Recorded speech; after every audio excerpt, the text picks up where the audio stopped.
By some counts, there are over 1 million descendants of the women who were wrongly accused during the Salem Witch Trials of 1692 and 93. Some of these descendants live in Holliston today. Holliston People Places is interested in their stories. Wendy, when did you first become aware that you were related to the Town Sisters? So this has always been the fun fact for our family, that we were related to the witches. And my father actually did genealogy to see where and how, that was. We're related to Jacob Town, whose 3 sisters, Rebecca, Mary, and Sarah, were all tried as nurses. As witches. Yeah. I mean, that's amazing that 3 people in one family, that could happen to them. It was crazy to think that that's what happened. Why do you think that they were singled out? Do you have any thoughts on that? So I did some research. Yeah. My mother actually had some books on the Town family, and I had this one on Rebecca Nurse. And apparently what happened was in the town or the village of Old Salem, they had a new pastor come. And this pastor was very into power, and he invited people to be in his inner circle. And those people in his inner circle kind of went against people who were not in the inner circle. And so the people that came forth in the trials that, testified against the 3 sisters were all making stuff up. I mean, literally a witch hunt. Yeah. You think about the definition of a witch hunt. Yeah. These people came out and stood, in the court and lied, said these things happened that didn't happen. And Rebecca, who was 71, great-grandmother, throughout the whole thing, continued to express her innocence, and nobody believed her. And she was eventually hung, right? She was hung. Her sister Mary was hung, and I think Sarah was not hung. And people came out afterwards to say that, admitted that they lied. Oh my gosh. I mean, doesn't that, I think we talked about this, but that sort of says the definition of fake news and bullying even back then. Exactly. Incredible, isn't it? It's crazy to think that this pastor kind of riled everybody up. He was very into anti-devil fanaticism. And so he was very much riling up these people in his inner circle who then, they arrested the 3 sisters. It's just crazy. It's awful. And then Sarah, who escaped being, murdered or whatever, she, what did she do? She sued for restitution, right? She did. Yeah. She did, and I don't think she got very much. I think in the story that you sent me, your mother gave it was 3 gold sovereigns or something. Yeah. For each of the sisters. Yeah. Crazy. You wonder. Now it seems like Sarah had quite a she sued for restitution. She seemed like very outspoken. I wonder if if all of them were sort of outspoken. I think Rebecca particularly was not. That she was much more quiet. Okay. But the interesting thing before this happened, she was very, she was respected. Her husband was respected. He, in fact, arbitrated disputes. Really? So these are people who were, well-known, respected people. They did say at one point somebody died and the nurse family was able to purchase this land, and so they had this gigantic amount of land, and people were jealous of them for having this large amount of land. Yep. So it all plays into the old themes of jealousy and wealth, I guess, or right. Power. Right. Yeah. Jealousy and power, and this Reverend Samuel Paris Okay, apparently was the new pastor who came from Harvard. So, getting back to the original family, Right. William and Joanna Town. Correct. They were the people that came. They came found from England. Yep. Okay. They came over from Yarmouth, England. In fact, Rebecca Town was born in Yarmouth, England. So she was born in 1621. Okay. Do you know why they might have left England? It's interesting. We don't know particularly for our family, but in looking at the research, people usually left England around that time either to come and get land, Okay. or due to wanting to practice, their particular religion. Yes. Sure. And so supposedly their religion they were called Puritans. Yep.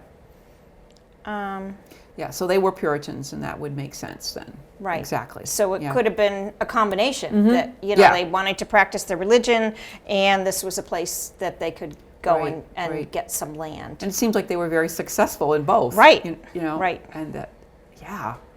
Now they lived in Salem, or did they move? So they lived in what was called Old Salem. Oh, no, so they were in Salem and they moved to Topsfield. The nurse family lived in Old Salem, which is now considered Danvers. Oh. So you can go to the Rebecca Nurse Homestead Museum. Okay. I've been there. It's Oh, you pretty have? cool. Okay. Yep, Yep. it's cool. I did look to see if I could find photos, and they were too long ago No photography then. Yeah. Yeah. to get my hands on them. But so you can visit the Rebecca Nurse Homestead, which is in Danvers. Okay. And then Salem has a witch memorial where the names of the nurses are inscribed on benches. Oh. So okay. that's in Salem. Okay. So, and have you been to see the benches? Yeah. Okay. Yeah, like I said, I know I took pictures years Yeah. ago, but that was before they were digital. Right, exactly. So, where are they buried? Or what happened to their bodies? So Rebecca's body, they said they brought back to her. It's buried on her homestead. Okay, sure. That would make sense. Yeah. Wow. Imagine, what would it be like to be part of that family and have your mother or your grandmother murdered? Along with your two aunts. Yeah. Well, one aunt. But three. Yeah. It's really scary to think about that these people who were lying were believed over the people telling the truth. Right. So who actually spearheaded the genealogy? Your father? So my did? dad. Okay. My dad was very interested in doing it and has printed it out, starting from my grandmother, which is his mother-in-law. Okay. Yeah. Exactly. And and heading back, like I said, it's Jacob, who is the brother of. You're descended from Jacob. Okay. Correct. Yep. Here it is. This whole chart. Very nice. Wow. Yeah. So it's interesting the way they do it, and then we can see that my grandmother's seventh great grandparent was Jacob Town, and his wife Catherine, and so Great. yeah, it's pretty cool when you think about it. And like I said, we kind of enjoy having that as our family fun fact. That's great. Where are you on this now? Down here? I'm not, because it stops at he started at my grandmother. Okay, great. Yeah. So so I'm not on there, but I did do a little bit of research, just thinking about how the whole witch thing happened during the time. Yep. Witchcraft, it was believed that a witch was a servant of the devil or a consulter with familiar spirits, whatever that means. And at the same time this was going on, there was a lot of hostility against the Native Americans in New England. There were pirates along the coast. Oh, gosh. Yeah. And the American colonies had laws against witchcraft similar to the laws that they had in England. So it was kind of like it was ripe for this to happen because there was all of this turmoil that was going on. Right, during tension the area. and Yes. and war or yeah. Interesting. So today, how does your family honor the heritage today? You said it's kind of a fun fact, and when anybody from the family who doesn't live around here comes to visit, that's what they want to do. Oh, by going to Yeah. visit the Rebecca Nurse house Yep. and seeing the memorial Yep. in Salem. Oh, that's neat. Yeah. Okay. And I think that some of the grandchildren have done school projects. I think so. Yeah. I think so. Yeah, I think I'm pretty sure my niece did one, and may have some of the others. Yeah. That's neat. Yeah. I think that like we've been talking, like having people remember and value their history and their ancestral history is a good way to learn about what's going on, maybe even today, and to be to draw parallels between that. Right. And I'm just, as you're saying that, thinking that this will be fun to share with my kids and say, hey, let me tell you some more about this, because we haven't really talked about it in a long Good. time. I hope you do. So yeah, that's great. So this will be great. This will be good to share with them. Yeah. Thanks, Wendy. This has been fun. You're welcome. Yeah. Thank you. We are discovering more and more about the Holliston citizens who are descendants of the Salem Witch Trials. So this is Pat Gyps, and I want to hear about your ancestor. Who are you related to?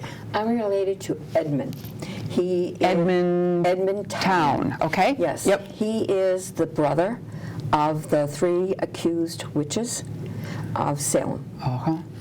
So that's where my line starts. I'm also what they call a direct descendant, meaning I can follow Edmund all the way down to my father in a straight line. Wow. No offshoots. I became the offshoot through marriage because my name isn't Town anymore. Right. Okay. Well, how did you discover that you were related to Edmund? About 20 years ago, I was more interested in my family, my mother's side, because they all came from Italy. She was only 2 born over here out of 12. So I was really interested in that. Not too interested in my dad's side, because they were there. People were here. So I found a very difficult challenge trying to get Italian history and records and things. So I got frustrated. Went to my dad's side. So much easier. Yeah. The English and the Irish and the French and the German, they kept excellent records. So I started going back through the towns from my dad and my grandfather and my great-grandfather, which I can find them all very easily in a cemetery in Saxonville. So from there, I just started climbing up and climbing up, and little by little, I started digging a little bit more, and other clues would show up about the Salem Witch Trials and the Salem this, and then the American Revolution. So more things were popping up. So I went off on a side road and looked up into Salem and found out that Edmund's sisters, 3 sisters, were all accused. Wow. So it was almost by luck that you found that out. Yes. What were the 3 sisters' names, and how were they all killed? What happened to them? So Mary is the oldest. Mary, Rebecca, and Sarah. Mary and Rebecca were hung. And Mary was about in her late 50s, and Rebecca was in her late 70s. Really? They were both very prominent women in the Salem village, devoted churchgoers, nothing out of the ordinary about them. Now, Sarah was the younger sister. She was her and one brother were born here in the U.S. All the other children came over from England with William and Joanna, their parents. So Sarah was the baby, quote, of the family, if you want to call her that. And she was accused, never put on really trial. She was inspected. What does that mean? They were looking for clues on the women's bodies that they were witches, moles, tattoos, discolorings, things on this idea that would prove that they were witches. Really? So they would take these women, and not just them, but any woman, and they were examined in a court of 6, maybe 8 men. And then you have to think back in that time how Puritan everything was. Oh, yeah. You know, but so Sarah was not hung. She at some point was either escaped or was let go. There was a lot of, depending on who you read, and the trial notes and things on this idea. And from there, when she escaped, her and her husband, Peter, they traveled from Salem all the way down to Framingham. Really? So there's a connection right here in Yes. Framingham? Tell me more about that. So they traveled at night, undercover, sleeping in caves and doing different things. And they went to the Danforth farm because the Danforth gentleman who was part of the witch trials felt bad for him. So the Klaus and a few of the other family members in different last names, they all came down, and they ended up on Salem Road in Framingham, and the house is still there. Really? Yes. Okay. So these people were ostracized in Salem, but they kind of emigrated down to a safer fear. place for Right, fear. For right? fear of their Yep. lives. They did. And Yep. so when they immigrated down here, they changed their name from Close to Klaus. C-L-A from C-L-O. So that's where the names start to change. But you can see that in a lot of history records when you go through, depending on who was taking the notes, how they heard, how they understand. I mean, town, T-O-W-N-E, in the records, I have 6 different ways it's being spelled. So you have to be very careful how you do this.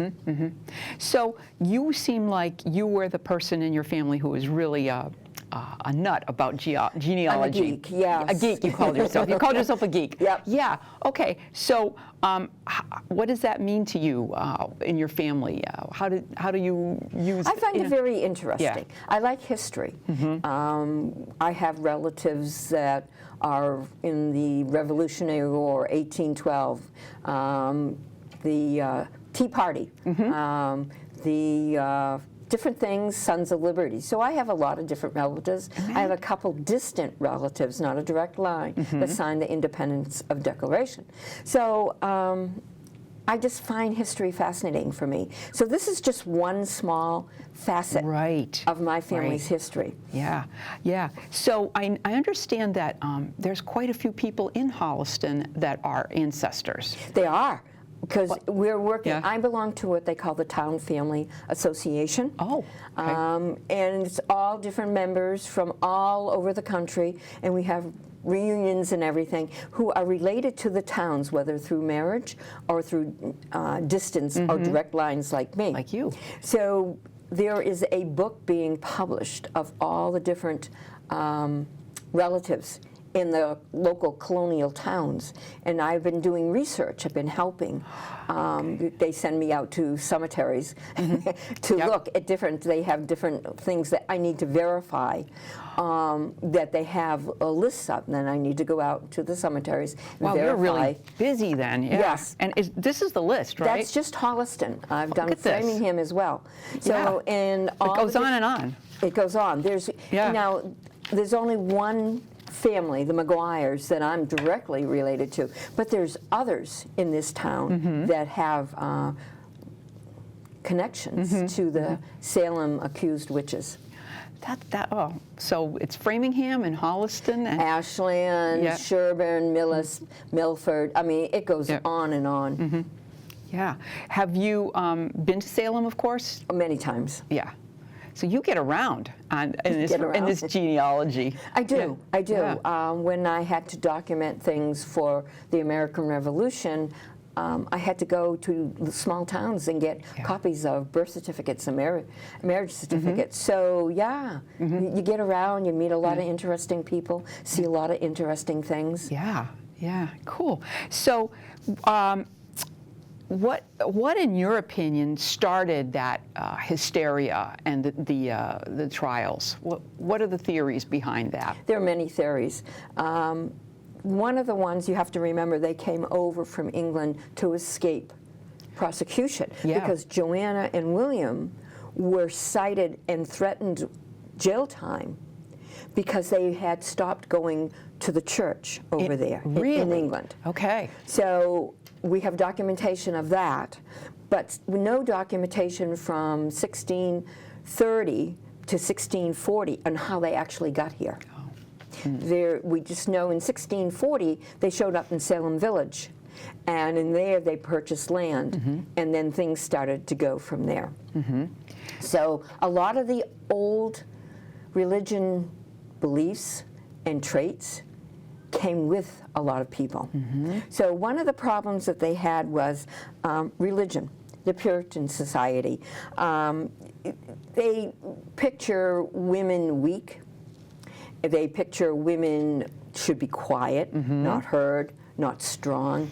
And if you spoke up, if you dressed inappropriately, if you didn't have a husband anymore, they looked negative upon that. So that was one of the criteria that they started looking at some of these women, because the people that they chose weren't like destitute, weren't women of bad character. A lot like Mary and Rebecca, they were standing community members in the church. So weird that And they would only pick out few whole families. The Dane family, Reverend Dane, his whole family was accused. But there were other families that they only would be picking out one or two. And some of them had nothing to do with the girls that were afflicted, supposedly. They were just, all of a sudden, just people showing up from other things. Imagine that. I mean, it was just, religion brought from England was a big part of it. And then, of course, the ignorance and the beliefs of voodoo and those types of things. Right, like the word is familiar, like a black cat. Yes. Something that if the witch, if you had a pet or something that wasn't a nice one, that could be your. Well, people didn't realize too in the trials, 2 dogs were also amongst those killed for witchcraft. Really? Yeah. So basically, there were many factors that started and maintained that hysteria. Yes. And a lot of it is kind of the way humans are. They're jealous. They're greedy. They were against women because so many of these things could be said about today, I guess, if you, in some ways. There's a lot of similars to what's going on today and what back there. If you were fearful, a lot of them were fearful of being accused as well, especially halfway through the trials. So if they came up to you and said, "Did you see what Sarah or Rebecca Nurse did?" And you would go, "Oh yes, you made me wonder about that." Even though you may not have seen it, you didn't want to be on that list. Right, gossip, yeah. We've talked a little bit about all the connections, the role of genealogy. Is there anything else you'd like to say about this whole process and your part in it? For me, it's one facet of my family history, a very fascinating one, and one I'll indulge into a little bit more. I have more than 20 books on just the Salem's parts of it. But people have to realize Salem in Massachusetts wasn't the only towns and states that were going through this, some earlier than the Salem, some after Salem, and Maine, Connecticut was really, really strong in it. But in Massachusetts, up in the Salem, there was 200 accused. 19 died by hanging. Now in U.S., we didn't burn witches. That's over in Europe. They burn witches. Okay. We only hang them here. And then one was crushed out of the mail. He was crushed. They did that, and they decided after they crushed him that they weren't going to do that anymore of them. Yeah, and it went from, you've got it here, from February of 1692 to May of 1693. And the reason why it stopped in 1693, they started reappointing governors, and one of the governors that they appointed, newly governor, his wife was accused, and it very quickly ended. Good. So, I'm not saying that's the reason why, but it very quickly stopped. Yeah. The youngest was between 4 and 5 years old that was accused and hung. Awful. And the oldest was 76, I believe. Yeah. Wow.